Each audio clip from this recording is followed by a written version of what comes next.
And for that, I mean, there's little things like we can try to make things easier, right? So again, using dieting as an analogy, people usually make dieting way too hard for themselves, where the way to succeed at dieting is to make it as small as possible, right? Same thing can be said about business or about life, right? People have these big, grand goals, which are awesome. We need those big goals to push us forward. But what Mhm. you also need is the small daily step goals that can push you along the way, that Mhm. can actually seem achievable. Because again, if Mhm. my goal is to be a millionaire and I wake up tomorrow and I have $15 in my bank account, that's a huge gap to fill. So my brain is going to go, well, this is stupid. It's impossible. Just quit.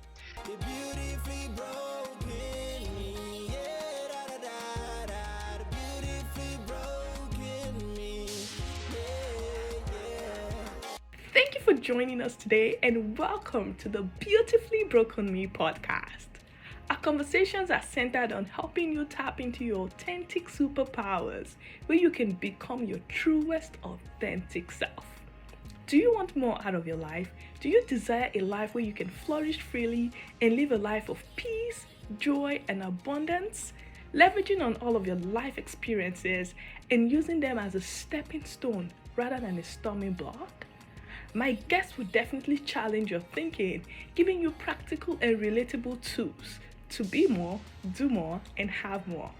My name is Nabo IJ. I want to officially welcome you to the show. Before I bring on my guest, I just want you guys to know that I have a small gig, I have a small business. It is called Noble IJ Collections. Noble IJ Collection is an online store. We specialize on all kinds of hats, fancy hats, derby hats, church hats, party hats, wedding hats, fashion hats. Please do well to support my small business. Check out the link on my show note. Hello and welcome to this very awesome, incredible episode of the Beautifully Broken Me podcast. So, guys, in this episode, I have a podcast host. Oh my God, this is really going to be such an incredible episode. I can feel it. I know it's going to be. Paul Levitin is the host of the Healthy, Happy Woman podcast. This is such an incredible podcast with over 70 episodes. Like, guys, this is really going to be awesome. And in this episode, we're looking at how to live a happy and healthier life. Okay, because everyone wants to live long, everyone wants to live happy. And in this particular episode, we're going to be dissecting it, we're going to be discussing on all the steps, all the strategies, and Paul is actually here to share with us from his great wealth of wisdom. I'm incredibly happy to have you here. I want to officially welcome you to the Beautifully Broken Me podcast. Thank you so much. Thank you for that introduction. That's awesome. And I'm super excited to be here as well and to share with your audience everything that I've learned over all of the many years that I've been doing this. Thank you so much. And we want to meet with you really. Like, I know I didn't really read your bio, and I want you to really say it by yourself and just, who is Paul?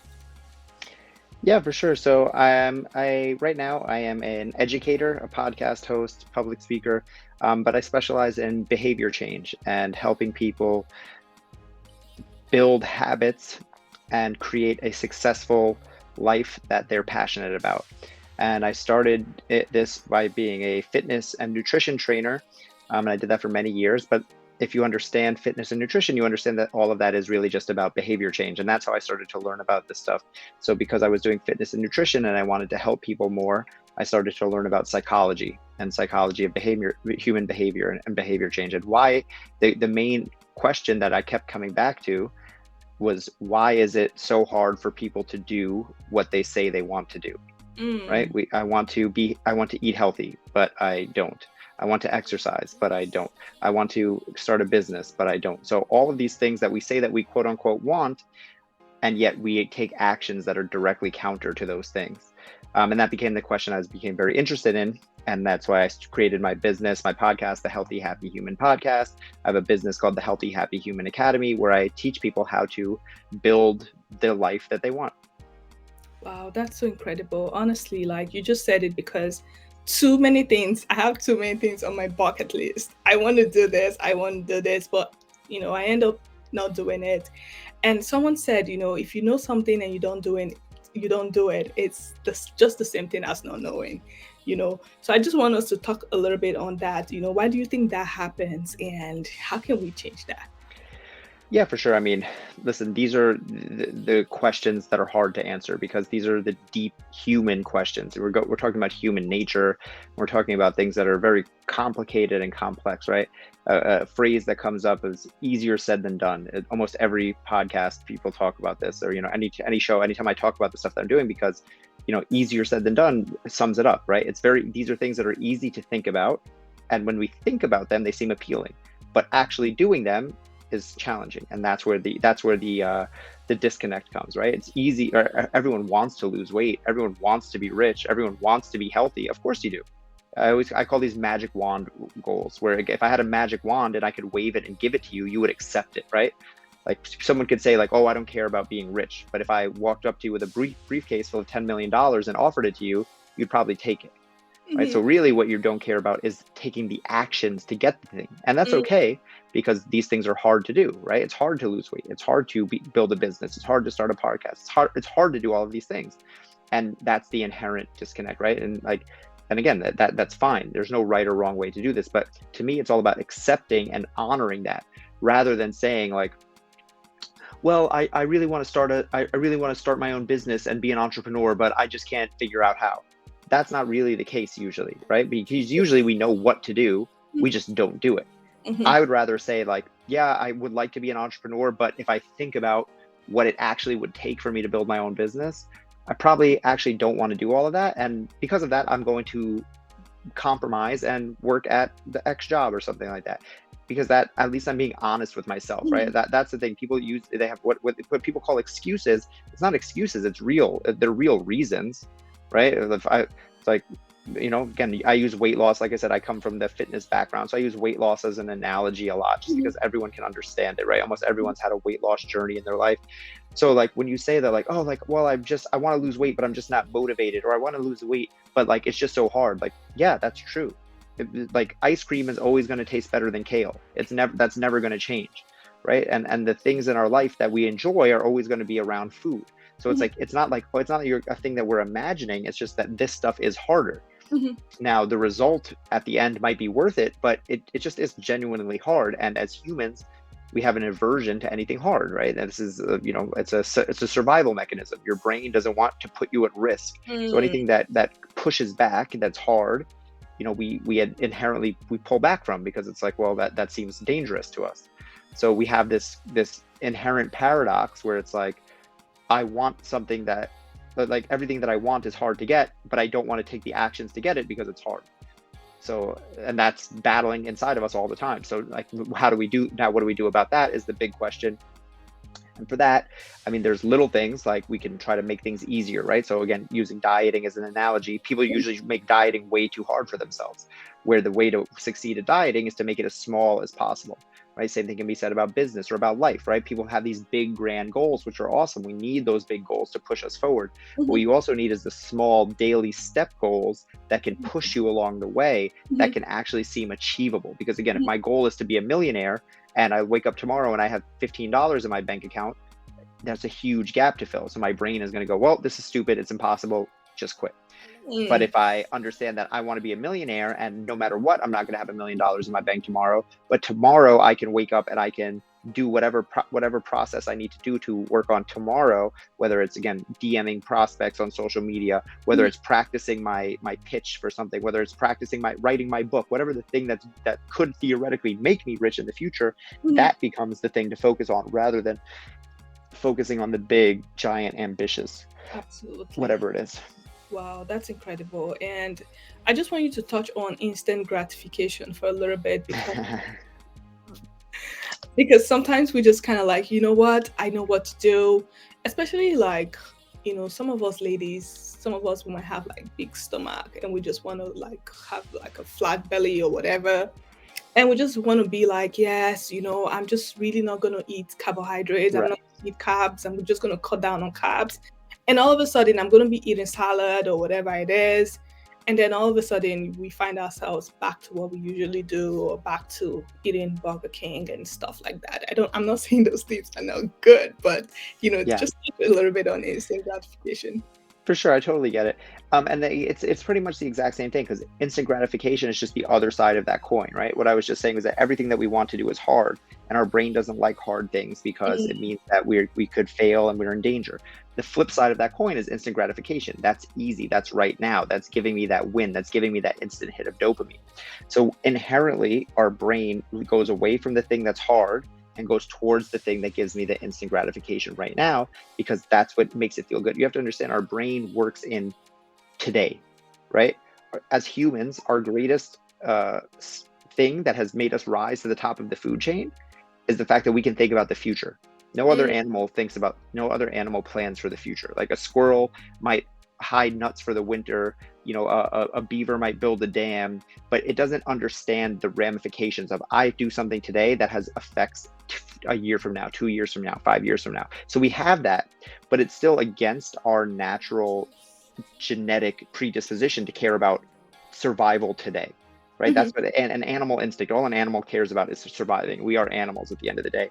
So what instant gratification is, it's giving me that right now. So while I can know that logically, like, yes, 6 months from now, I want to be on the beach in a two-piece bikini with my belly out, right now, the taste of a bag of M&Ms tastes really good. And it's giving me that instant gratification right there.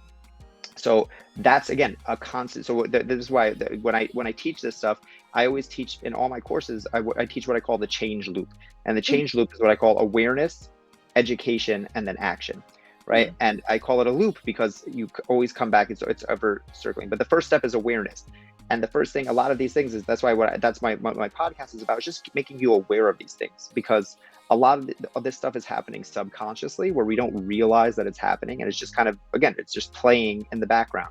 So the first step is to be aware where you can kind of at least see like, okay, oh wait, oh, that's happening right now, maybe I can change. mhm, It's not a guarantee, it's not going to change anything, but maybe you notice it.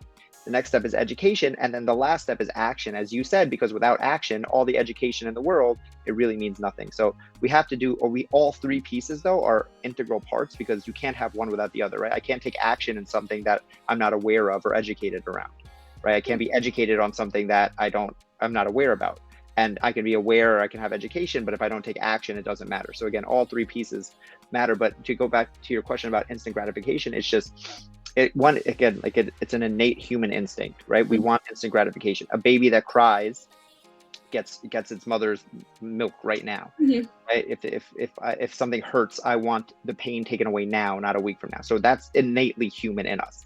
And then layer on top of that the fact that we live in a society where I have this handy dandy smartphone which will deliver me everything that I need in the exact moment that I need it, right? I can literally right now from an app have food delivered to my house, groceries delivered to my house, someone can come walk my dog for me, I can have someone, what, like Amazon will deliver me this, that, like I don't need to, I can have everything right now, I don't need to ever change. So, and it mm, plays into that human desire, so that makes it harder. So all of that is to say, it's like this is what we're fighting against. So mm, we have to understand that and realize that when you're thinking about changing, change does not happen instantly. So mm, inherently, if you're looking for a real change, it can't happen instantly. And the way that you know that is that it doesn't, right?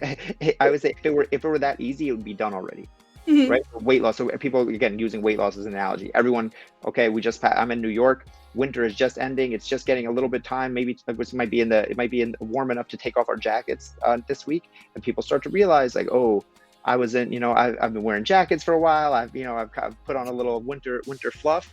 And what do they go straight to? I want to lose the weight right now. I'm gonna, like you said, I'm gonna cut out carbs. I'm gonna do this. I'm gonna do that. But as we know, that doesn't work because if it worked, everyone would do that. There's a mhm, reason that this stuff is hard, right? That's my whole thing, is that like the fact that it's hard shows me that there's no easy way. Because if there was an mm, easy way, no one would ever do the hard way. The fact that we don't know about it, like we live in the age of the internet. There's no more secrets. So this whole like, oh, there's one secret trick to lose weight, to get rich, to be successful, to do whatever.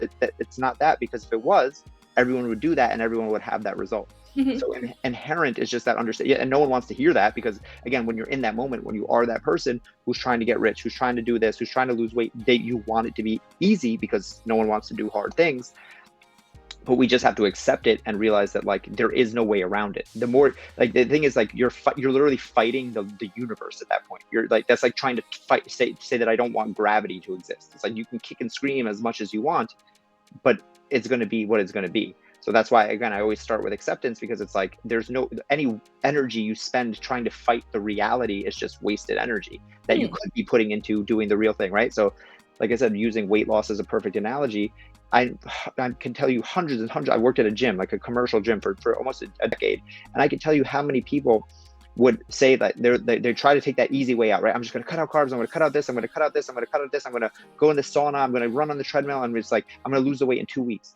And they do that same loop over and over and over for years, where it's like, if you would have just did the hard way, but did it consistently for 6 months, you actually would have gotten there, rather than keeping yourself stuck in this loop. So inherently, we try to take the easy way out because it feels good, the instant gratification, but it gives us nothing, and then we stay stuck. Whereas if we just could get around that to do the hard thing, we actually get the result at least. And that's what I try to do with my coaching and with my education, is like get people to that point. Like I can't make you do it, but if I equip you with the tools to make that decision, to actually be like, okay, like I understand, and like I get that this is the struggle that he's been talking about, then you're able to push through it a little bit more.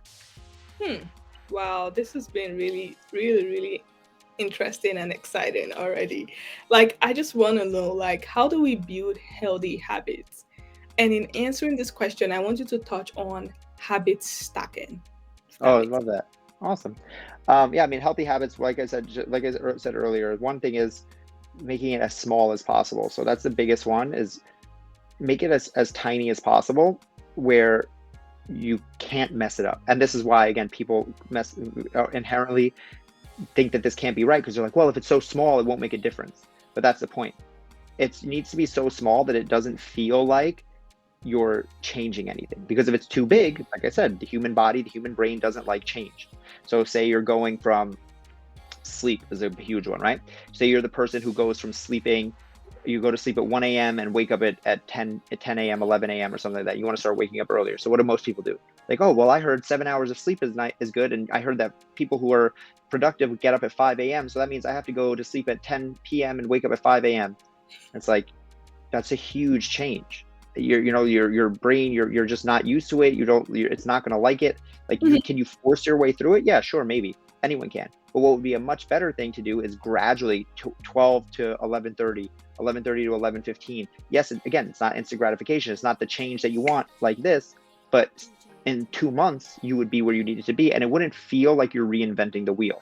So that's the first thing, is when you're making a habit, I want you to break it down in little chunks as small as possible. And then to your question on habit stacking, for anyone listening, what habit stacking is, it means taking a new habit that you're trying to build and stacking it on top of another habit that you already have, right? So I'll use a perfect example for myself. I have a 10-step morning routine that I call Win the Morning, Win the Day, right? It's a 10-step morning routine. I'll actually share it with any listeners here. I'll send you a link that you can post if you'd like. I have it for free for download for anyone. And but the very first step, the very first step in the routine is wake up with no alarm. So I'm big. I mean, with no snooze. So I'm big on that, right? First alarm, get up. But number 2 is what I call the touchdown affirmation. And my touchdown affirmation is, when my feet touch the ground, I say my affirmation. And my affirmation is, today is going to be a great day. But what I did with that is I stacked the habit that I was trying to build, was saying an affirmation every morning. The habit that I knew that I already had was, every morning when I wake up, my feet have to touch the ground. So I took the habit that I wanted to build of an affirmation, because if I just said I want to say an affirmation, I might not remember to do it. When do I say it? Where does it go in my routine? So I stacked it. I know that every morning I can't start my day without my feet touching the ground. So that becomes the cue. That's now the trigger. So when my feet touch the ground, even though I'm not thinking about it now, my brain just goes, today's going to be a great day. And now, and that's the point of that affirmation. It's literally programmed me to start my day in a positive way, a powerful way every single day. But that is legitimately what a habit stack is, right? I took something that a habit that I wanted to build. I wasn't sure where it would go in my day. I knew it was something that I wanted to do, and I threw it on top of something that I would always do. And that's, like, again, you can do that with anything. A classic example is the same thing as, usually you can use things like when you go to the bathroom, when you're leaving for work, things that you know that you're going to do already, right? So if I make coffee every morning, and I want to read more. Can I put a book by my coffee thing? And then while my coffee is brewing, I read 5 pages or something like that, right? That's a habit stack.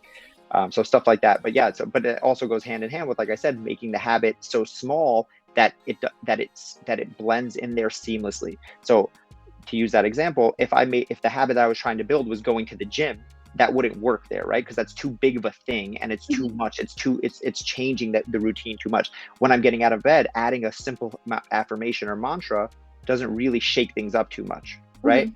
If I'm going to make my coffee and I said do a 30-minute CrossFit routine, that might be too big of a thing. But if I'm going to make my coffee and I say while coffee's brewing, I'm going to do 5 push-ups and 10 squats, that might be able to slide right in there. That's what I'm Mhm. saying. That's what I'm saying. I need to make it small enough that it's reasonable to keep doing, so my brain doesn't push back against me too much. Oh my goodness, this has been really good. And this is also good for somebody who doesn't, because I was talking to somebody and she's like, I don't have time to meditate in the morning and all of that. And it was just a conversation. I was just like, okay, what do you do in the morning? She's like, oh, I just go downstairs and brew my coffee. And I'm like, and what do you do when you're doing that? She's like, I'm Hmm. just waiting. I'm Right. just waiting for my coffee to brew. And I was just like, yeah, that's a perfect time you can just kind of like meditate, you know? Yeah, that's literally when I do my meditation in the morning, is when my coffee is brewing, because I know it's like 2 minutes, and like I don't, like I just know that it's like I can just sit there in that time that I would probably just be scrolling on my phone or doing something dumb anyway. That I'm just like, okay, like, and I know that it won't be, like, because meditation is something that I'm working on always. I'm not like a professional at it. So I've struggled for trying to do 10-minute or 15-minute meditation. So it's like at least the 2-minute one, I know that I got it done and I did something for myself. And I'm big on that. Again, you'll see anyone who downloads the morning routine checklist that I share, that's part of it. I just call it sitting in silence, right? Hmm.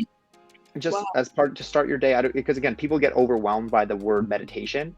They're like, oh, am I meditating? Am I doing it right? Am I doing it wrong? To me, it's just like just a time to not be on your phone, to not be part, because we're so connected to everything right now, right? I just want time in the day, right in the morning, where it's like just be by yourself for a second before the day, because the day washes over you and you have to answer emails and your kids and your coworkers and this and everything. It's like, this stuff is just coming at you all the time. So to just have a minute or two where you can just be alone with your thoughts or your breath or something like that, I think is super powerful. But yeah, it doesn't have to be super overwhelming. It can just be, again, when I'm when I get out of bed and I put my feet on the ground, I meditate for a minute. Or when my coffee is brewing, or when I'm walking my dog, I leave my phone at home and I do a silent walking meditation. Like, people overthink this stuff a lot, and it's all Mhm. about, again, when you think about it like that, it's never going to happen, because now you're making it harder for yourself, Mhm. right? Everything is already hard. I need to be making it easier for myself. When I'm building a habit, I need to make it so easy. Like here's a really simple tool that people can use. Whenever I'm talking to a client about building a new habit, first of all, we only work at one habit at a time. That's a big one, right? Because most people, what do? They're like, well, it's January 1st, so I'm gonna eat healthy and I'm gonna work out and I'm gonna go to sleep earlier and I'm gonna stop drinking alcohol and I'm gonna stop drinking carbs and I'm gonna. But it's like, all right, you already lost. You already lost the game, because 2 weeks from now you're not gonna do any of that. I'd rather you start with one thing, hammer it until it is a habit, and Mm, then go on to the next thing, right?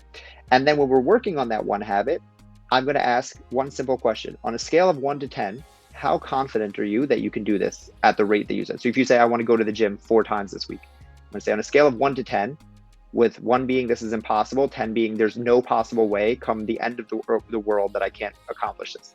mhm. What do you rate it as? If you tell me anything less than a 9, I'm going to tell you that habit is too hard, right? So if you say, I want to go to the gym 4 times this week, and I say, what scale of 1 to 10, how confident are you in that? You're like, I'm a 6 or a 7. You say, well, then drop it down. What if you went to the gym 2 times this week? How confident are you? That I'm a 10. Okay, then that's the goal, because I'd rather set you up for success than set you up for failure, right? Most Absolutely. people have these grand, ambitious goals. And again, the human brain doesn't like failure. If you do something over and over and you're failing, the story in your head becomes, it's failing. What's the point? Why am I wasting my time with this? Let's quit. Where if you're winning, the story becomes, ooh, this is going well. I'm doing good at this. Can I Mhm. do more? And that's how you build it up over time. So rather than starting big and then fizzling out, I'd rather you Mhm. start small and grow it over time. Absolutely. Oh my goodness. This is really good. One question I want to ask you is basically a personal question. So tell us about your morning routine. How does your morning routine go? I know you touched a little bit about it. Just tell us like what you do, like how it goes, basically. Right. So it depends. Again, I have a 10-step morning routine again that I'm happy to share. And it's honestly for me, it's a little bit different because I use this for clients um, who tend to have a more structured day, working a more normal 9 to 5. Like personally, I'm run my own business, so certain things like exercise in the morning, I tend to exercise in the midday. Um, because it's just easier for me, but like not everyone has that thing. So, but basically there's certain keystone things that I think are that everyone needs to do. Number one, like I said, wake up with no snooze. That's huge to me.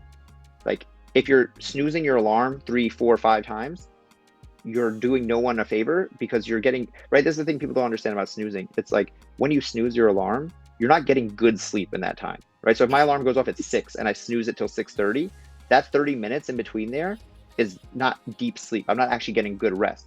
So I'd rather you, if you're going to snooze till 6:30, just set your alarm for 6:30 because one, because that's what you, that again, one, you're getting better sleep, but two, you're also, if you're snoozing 3 times before you wake up, you're starting the day have already lost. Like what signal does it send to your brain? If I set my alarm for 6 a.m., snooze, snooze, snooze, wake up at 6:30. It's telling your subconscious, like, I don't even take myself seriously. Why would I set this alarm for 6 if I'm going to get up at 6:30? So set Mm. the alarm for the time you want to get up.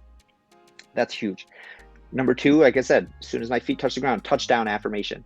I'm huge on affirmations and mantras, and I have them on other places throughout the day. But that one thing starts my day. So I've already started off the first 3 seconds of being awake. Woke up, no snooze. That's a win. Touchdown. Today is going to be a great day. That's a win. I already started off with 2 wins. Okay. My morning routine is called win the morning, win the day. Number three is make your bed. Okay. Again, now I've been awake for about uh, 3 minutes and I've already won 3 times. This is building the subconscious in my subconscious brain. What kind of person am I? I'm the type of person who gets stuff done. Now again, has anything that I've done been hard? Of course not. It's easy, nothing. Drink a Mhm. glass of water. That's another thing. So going back to habit stacking, drink a glass of water is actually my morning routine. So in order to do that, I have to have that glass of water there for me waiting, because if I think that, oh, I'm going to drink a glass of water, but it's not there, I'm going to forget. So part of my nighttime routine, make your bed. That's what I said. Then I have like some other things in there, like I said, like get your movement in or something like that. Like my clients or people who have a regular 9 to 5, I encourage them to move first thing in the morning. When I say move, I don't mean workout. I'm not saying you have to do an hour-long workout, but some 10 minutes of movement. Just show your body some love. It can be stretching, it can be squatting, it can be yoga, it can be whatever. It can be going for a walk in the morning, walking your dog, doesn't matter. Sitting in silence, like I said, this could be meditation. Could just be uh, not being on your phone for a bit. And then Mhm. planning your day. That's a huge one. So if you're not planning your day the night before or first thing in the morning, I mean, again, the cliche, fail to plan, plan to fail. So plan the rest of your day, because otherwise, again, the day is just going to take over for you. And then I finished that with what I call eat the frog. Eat the frog is from one of the greatest self-help motivational speakers, Brian Tracy. Mhm. But basically, his whole premise is, if you whatever the hardest thing you have to do in the day, that's your frog, and you eat the frog first thing in the day, because then the rest of your day will be good. So it will Mm. be easier. So whatever the thing is on my plan that it's going to be the one thing that I'm trying to put off, or the one Mhm. hardest thing to do, that's what I'm gonna push to do first. So that encompasses it. Again, I also, again, like, there's a few other steps in there that I left out, but those are the main ones that I really make sure to do every day. Wow, wow, wow, wow. This has been really incredible. I kind of have a morning routine, but I am not, it's not really well defined like yours, but I'm really going to try as much as possible to like. Yeah. Also, another thing I always want to say with this, I just want to caveat this: like, people hear stuff like this, people like me or whoever talking about morning routines, like, don't think I'm not perfect with this. Again, I've been traveling, I'm here, I'm there. It's not always, but it's just good to have some structure. Mhm. And also, everyone is different, right? So when I give people my morning routine, I'm like, it's 10 steps. Some people don't do all 10. Some people take 8 and then they do 8 of them. Some people just use the structure and use the structure. My point is that you should have some structure and you should have some type of guideline, but don't like hold yourself to any weird standard of having to live up to someone else's morning routine, because we all have different lives. We all have different needs. Again, some people wake up in different ways, different your kids, your job, like different things. So just like, I always want to point that out and be like, it's okay if this is not your thing, but Mhm. for many people it's a very powerful tool. Wow, this is really good. Like, you talked about like set yourself up to win, and and it's just very important that you want to drink a cup of water when you wake up in the morning and you have it by your side, because there's every likely possibility that if the water is downstairs, there's no way you can accomplish that goal, if it's too far away from you. And especially for those who run in the morning, or those who like exercise in the morning, maybe they want to take a walk in the morning, you have to have all those kits, ready, and those kind of things ready by your bedside, really, like before, as soon as you wake up, you're seeing it. And then that's just kind of like a way to like set yourself up for success. Because if not, if it's basically like 5 minutes away from where you're staying and you want to go down or go to the basement or whatever to go find it, then there's every likely possibility that that goal won't be accomplished. And that's incredible. And I just really want us to talk about the fear of failure. So a lot of people kind of like feel a little like, oh my God, I don't want to start this right now, because what if I don't finish it? What if I don't, what if I fail in the process? Or what if I don't accomplish it? I just really want us to talk about it for a little bit. You said something on one of your social media pages. You said you begin to win at life when you embrace losing. So can you talk more about that? Yeah, for sure. I mean, again, everything goes back to human nature, and this is everything, right? Fear of failure is everything. This is everything in life. Everything wrong with our life is because of fear of failure, because everything goes back to safety. It's your brain trying to keep you safe. So you don't want to put yourself out there. You don't want to try something. You don't, because to your brain, failure means death, right? This is, again, at a very dumbed down biological level. Your brain fears failure like it fears death. But that's the thing we have to understand, is that failure is not death. Failure actually is important, because everything that we're trying to do is hard, like I said, right? This whole conversation. Mm-hmm. If it's easy, you don't push yourself. There's no need to, there's no risk that you might fail. Inherently then, everything that we said we want to do, right? Getting rich, getting healthy, getting sexy, getting whatever, is hard, because you risk failure. So that means inherently everything that we want risks failure. And if we're afraid of failure and that holds us back from doing it, we are again at a paradox where we can't do the thing that we want to do because of the fear of failure. But that's the thing about failure, is that we look at failure, most people look at failure, what I call a capital F failure.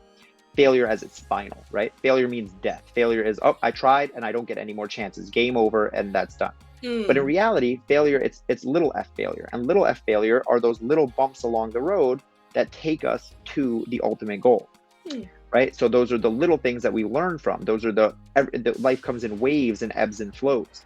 So we have to learn to respect failure, because not only is it inevitable, it is actually a part of the process, right? Every person who's ever done something great has had failures along the way, right? And I use this analogy a lot, but it's like, no one wants to see a movie where it's guy wants girl, guy gets girl, movie over, right? The whole point is the struggle, right? If you see someone who has a really flat tummy, right? Or they say your belly is, that's your thing. You see some girl, she has a really flat belly, and you go, oh my God, like she looks so good. She lost so much weight. And then someone goes, oh yeah, she got the surgery.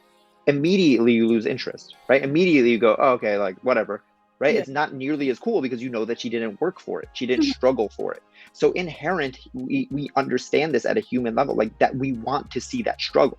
The underdog story is ubiquitous in all cultures across since the beginning of time, right? David and Goliath, it's literally inbred into us.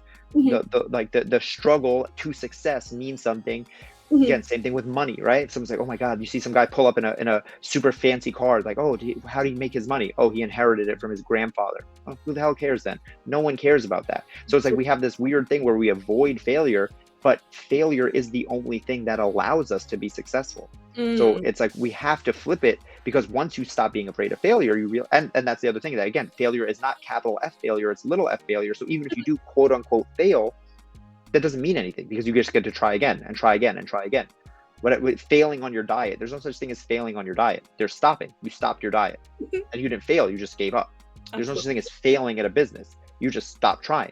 Like like people think that it's failure. Really, it's only stop. If you keep going, whatever your thing is, you will succeed. There's the only way there's the only possible way. Because if you take quitting away, then the only thing left is success. Right. And that's what all my courses are about. So I'm literally teaching a course right now called How to Quit Quitting. Mm, And because the main premise is, I don't have to teach you how to be successful. What I have to teach you is how to not quit on yourself when times get hard. And mm, if you do that and you never give up, the only thing left is that you can be successful, because there's no other options if you don't quit, if you don't give up. Like I said, right? Any diet, any exercise routine. mhm. You know how many times people told me, like, oh, I tried that gym thing and it didn't work out. It's like, how long did you try it for? 3 months. Well, you needed 3 years. It would have worked. It's, it's science. It works for everyone. You just didn't give it long enough. Oh, I tried that business thing, but it didn't work out. How long did you try it for? Oh, 6 weeks. Okay. The guy who was telling you about it put in 10 years. So it's like, yeah, again, it goes back to instant gratification and wanting it all now. But there is no way that you can ever achieve anything without failure. So Mm, that we have to get rid of that want, because it's the biggest thing holding us back. And once you take that away and you realize that all I have to keep doing is keep trying and keep trying. Now, again, easier said than done, right? mhm, Like all this stuff. And that's why I teach it. This is an 8-week course that I teach on this stuff. And I'll send you information for that as well if you want to share it with your audience. But the mhm, reason that this is so important, because like I said, quitting is the only thing that holds us back. mm, Failure isn't real, but quitting is. And then people think that they failed when really they just gave up on themselves. So if you mm. stop giving up on yourself and you have the self-confidence to keep going, then failure is just a learning experience. Wow. Wow, this has been so incredible. And I just want to give you this opportunity to really like talk about your coaching services, talk about, are you accepting new clients? What are you doing right now with, coaching and all of that? Just kind of like share. Yeah, for sure. I love that. Like I said, so the thing I'm really excited about right now is, again, my course, How to Quit Quitting. And it's an 8-week small group coaching course, where Mhm, I take people through. There's 5 key components that I found that are what are going to lead people to quit on, again, whether it's health, fitness, relationships, or a financial goal. And we work through each week and taking away those excuses for why you would quit, so that at the end of the 8 weeks you're left with the confidence, and the clarity to move forward towards your goals. And I have registration is open for that right now. Currently, it's starting in May. mhm. So I will give you information for that. And then I also always offer one-to-one coaching, helping people find their passion and build their what I call purposeful, aligned life. Because to me, it's not about. That's why my podcast had the Healthy, Happy Human. It's not about one or the other. It's not about health. It's not about weight loss. This is not about being rich. This is not about anything like that. This is about building an aligned life Mm, where you're healthy mentally, physically, you're happy, you're working on things that you're passionate about, you're mhm. working towards a life that lights you up. You're not just going through the motions anymore. So that's kind of what I help my clients find through my podcast, through my coaching, and through my courses.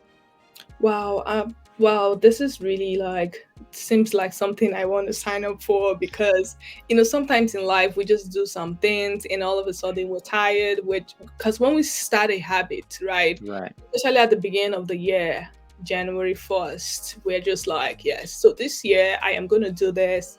I'm gonna try to lose this pounds. I'm gonna do this, I'm gonna do this. We're excited. We register for gym, we're doing all of those things. Cool stuff, right? And then all of a sudden, somewhere along the line, we're getting tired, we're Hmm. beginning to feel, we're beginning to withdraw, we're trying to quit. So this is that kind of looks like something that I would sign up for myself because it kind of builds that resilience, makes you want to be like, what, the resilience in you and understanding why you signed up for it in the first place or why you're in it in the first place, understanding the why really will keep you going, understanding the purpose as to why you started the journey in the first place. And this is really incredible. Yes, thank you so much for sharing that. And I'm just kind of curious to know, like, what was the pivotal moment for you? Because I'm just, kind of wondering because you've been really doing such an amazing job. I've listened to some of your podcasts. It is top notch, guys. I will put in the link on the bio. I highly recommend it. I want you guys to go listen to it. Like he is really very open, very vulnerable. He shares, cool stuff, interesting stuff. Like this is something a podcast that you want to listen to. Um, so I want to know, like, have you always been like this, or was there a pivotal moment in your life when you felt like, okay, I this is something that led to the turn, or this is something that made me want to start doing this? Yeah, for sure. Well, one, thank you. I appreciate that a lot. I appreciate anyone who listens, and I appreciate your your endorsement. But in terms of like, I mean, I've always been an open and outgoing person. I'm, consider myself, I'm an introvert, but I can be extroverted. Meaning I'm like, I can talk a lot. And that's why podcasts are a good medium for me. I can express myself well. But in terms of like the personal growth stuff like this, I was not always like this. I was the opposite of this for many, many years. And if you listen to some of my older podcasts, I tell the story, and like, I was not this guy. Again, I was working, I was going out a lot, I was drinking a lot, I was partying a lot, I was doing a lot of drugs. I never read any books. I never listened to podcasts. I was not this guy.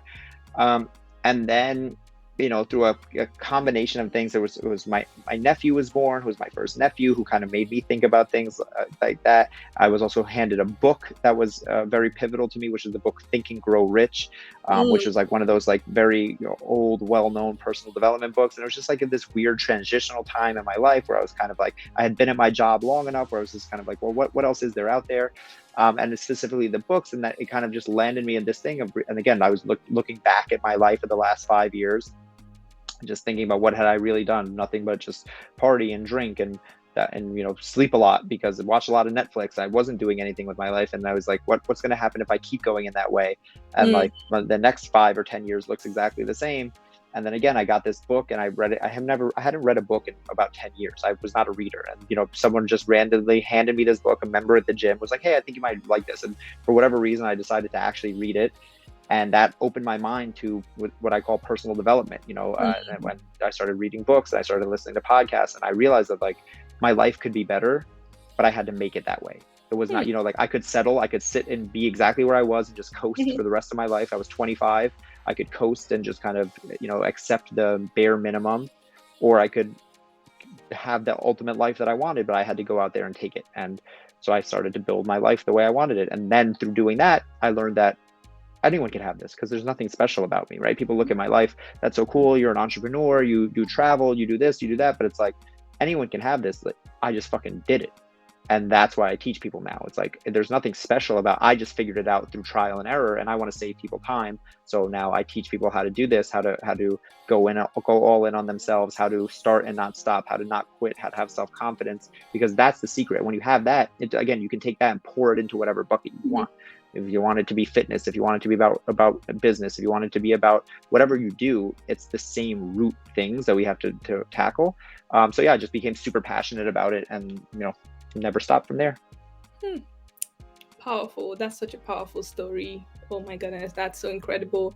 Now, if you want to really kind of like in a very short way tell somebody how to live a healthy and happier life, what would you really say? Like in a way that is very simplified. Yeah, the simplest thing that I could say is you have to be proactive about your life and not reactive. I think that to me, that's the root of everything. Most people live life in reactive mode. They're just responding to alarms and putting out fires all day. And to me, that's the root of unhappiness. And a happy life is a life where you're in control of your life. You're in control of your day. You're in control of your time. That's what health is, right? Health is being in control of your body. Being unhealthy is being out of control with your body. So, it comes down to that. If you're being pushed around all day by your unhealthy body and by your boss who you hate and by your bank account that's empty and all these things, make you feel out of control.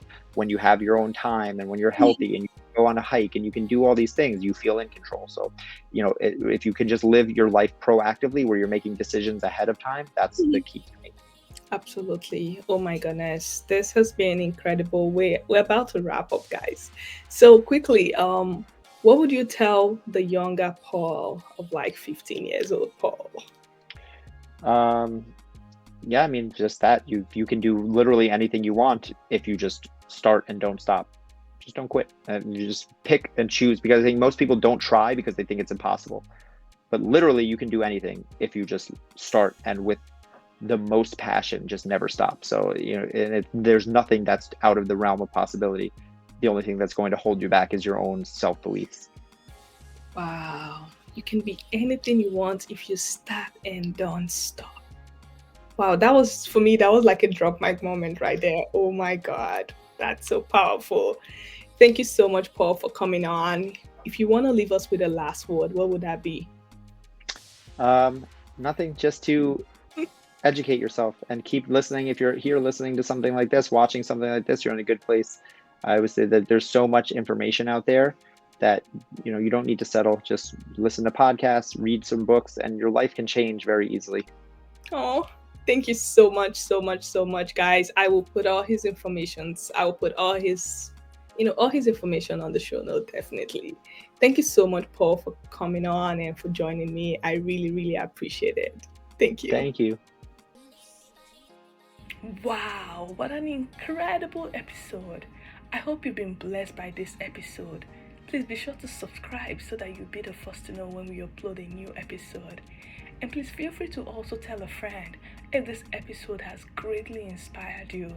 You can visit us at thebeautifullybrokenne.com.